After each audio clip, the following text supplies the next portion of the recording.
So we need to understand the law of contract and its essentials.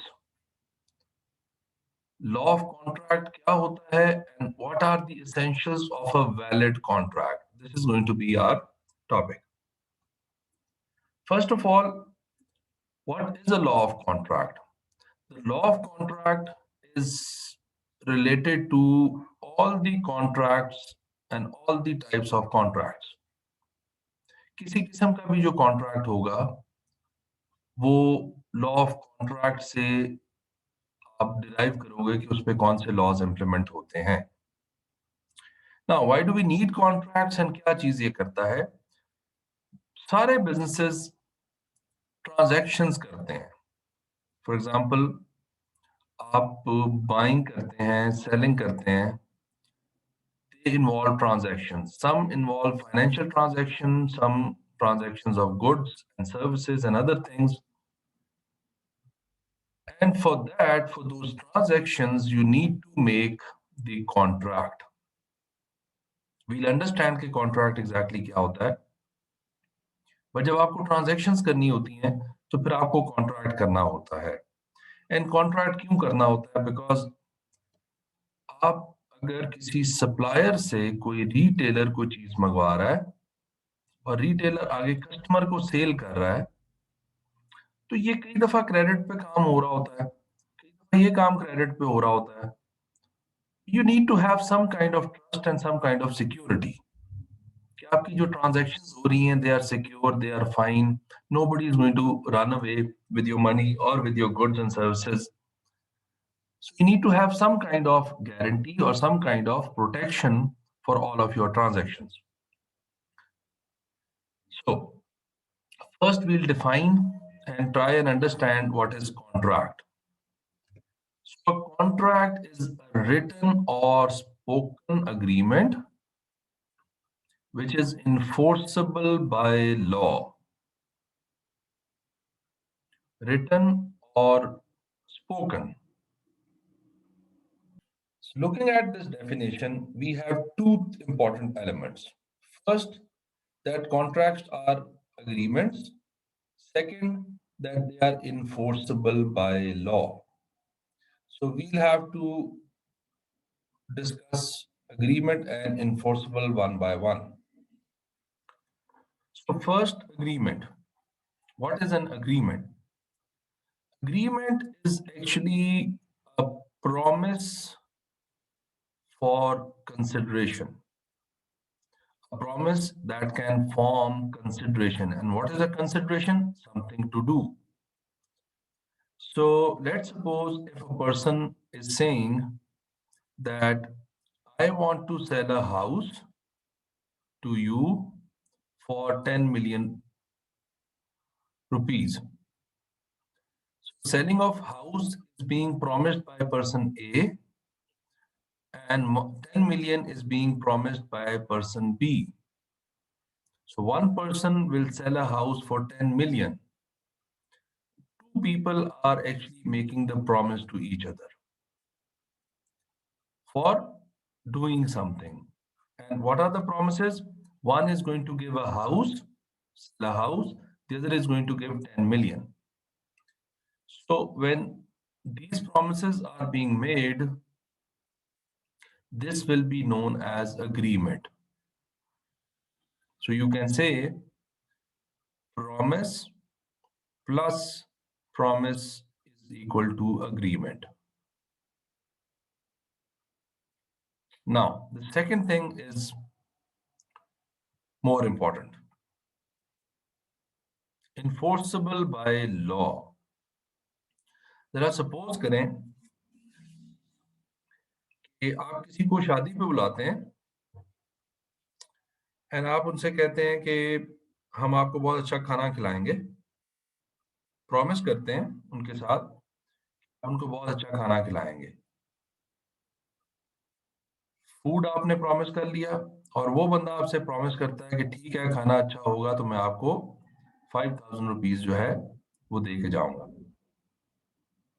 Now suppose आता ही नहीं है आपकी शादी पे जो प्रॉमिस किया था वो फुलफिल नहीं किया या आता है तो आप उसको खाना अच्छा नहीं खिलाते या खाना अच्छा खिला देते हैं तो वो 5,000 की बजाय 1,000 रुपीज दे जाता है, although you people made the promise.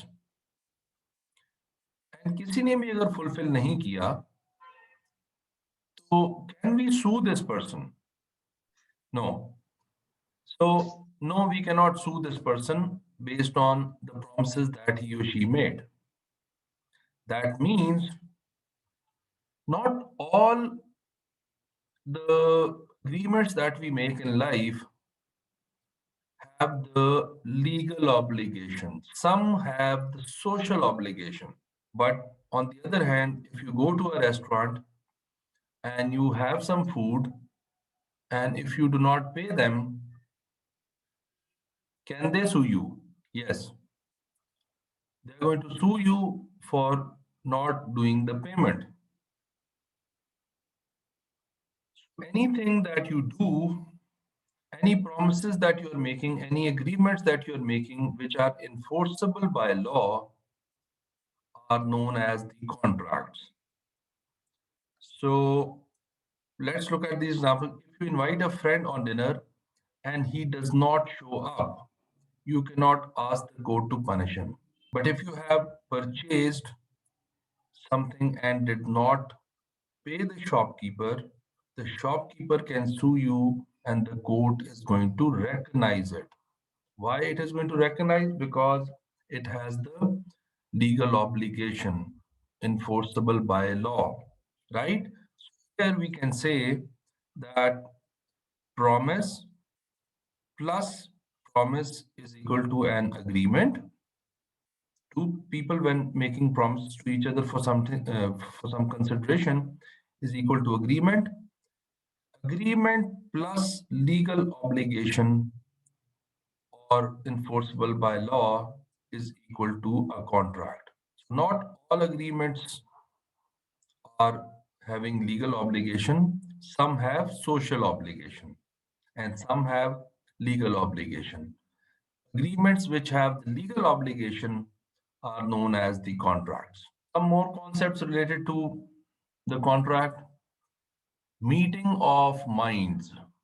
When the two parties to a contract both have the same understanding of the terms of the agreement, the same understanding means that the minds are actually meeting. Both the people, both the parties are thinking in the same direction, in the same way. They have the same concept. They understand the terms and conditions exactly the same. Now, we can also we can discuss the example. There would not be a meeting of minds if the bill buyer said, I'll buy all your stock, and he meant shares in corporation, and Sam seller said, I'll sell all my stock to you, meaning the cattle. So एक stock को share समझ रहा है, एक stock को cattle समझ रहा है. There is a contradiction. Actually, the mind is not meeting. If this is the case, or any case like this, it will be violating the meetings of mind. Then, based on what we've studied, all contracts are agreements, but not all agreements are necessarily contracts because agreements may have social obligation which are not equal to contract, but agreement plus legal obligation is equal to a contract. So for a contract to be a contract, it must be an agreement. This is one of the essential elements, and it must be having a legal obligation. But for an agreement to be an agreement, it doesn't necessarily have to be having the legal obligation. Social obligation भी हो सकती है. That is why we can say all contracts are agreements, but not all agreements are necessarily contracts. An agreement which gives rise to social obligation is not a contract, An agreement may be a social agreement or a legal agreement. So if it is a legal agreement, it is going to be known as the contract. And if it has the social obligation, it will be known as simple agreement or social agreement, not the legal agreement. An example is still the same. If A invites B to the dinner and B accepts the invitation, it's a social agreement, it's a social obligation. So, this is about the main theme of the law of contract. Further, we'll have to discuss the essentials of the contract.